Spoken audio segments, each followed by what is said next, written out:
નમસ્કાર, હું છું કેતલ અને આપ જોઈ રહ્યા છો CB24। અમદાવાદમાં વધતી જતી ગરમીને લઈ અને હવે અમદાવાદના 70 જેટલા ટ્રાફિક સિગ્નલો બપોરે 12 થી 4 સુધી બંધ રહેશે। શરૂઆતમાં જ ઉનાળાની આકરી ગરમીની શરૂઆત થઈ ગઈ છે।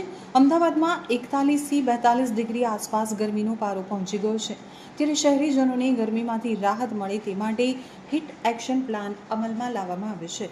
શહેરમાં બપોરે ગરમીમાંથી શહેરીજનોને રાહત મળે તે માટે 70 ટ્રાફિક સિગ્નલ બપોરે 12 થી 4 વાગ્યા સુધી બંધ રહેશે। ક્રેડાઈ અને અન્ય સંસ્થાઓ દ્વારા લોકોને ગરમી ન લાગે તે માટે ટ્રાફિક સિગ્નલ ઉપર સીસીટીવી કેમેરા ન નડે તે રીતે ગ્રીન નેટ લગાવાશે।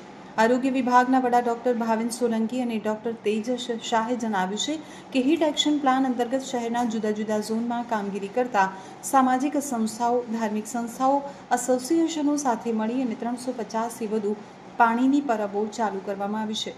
વધુને વધુ સંસ્થાઓને જોડી અને આગામી દિવસોમાં 1000થી વધુ પાણીની પરબો શહેરમાં ઊભી કરવામાં આવશે।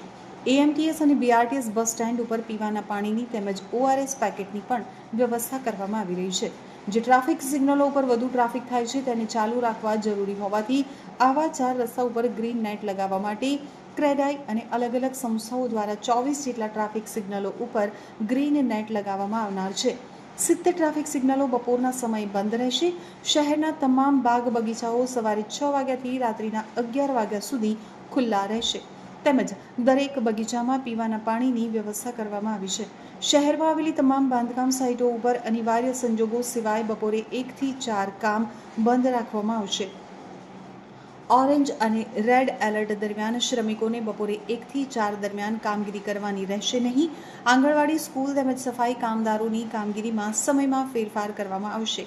જો કોઈ વ્યક્તિને ચક્કર આવે, ઉલટી થાય કે અતિશય માથાનો દુખાવો થાય તો તરત જ નજીકના અર્બન હેલ્થ સેન્ટર અથવા હોસ્પિટલનો સંપર્ક કરવો।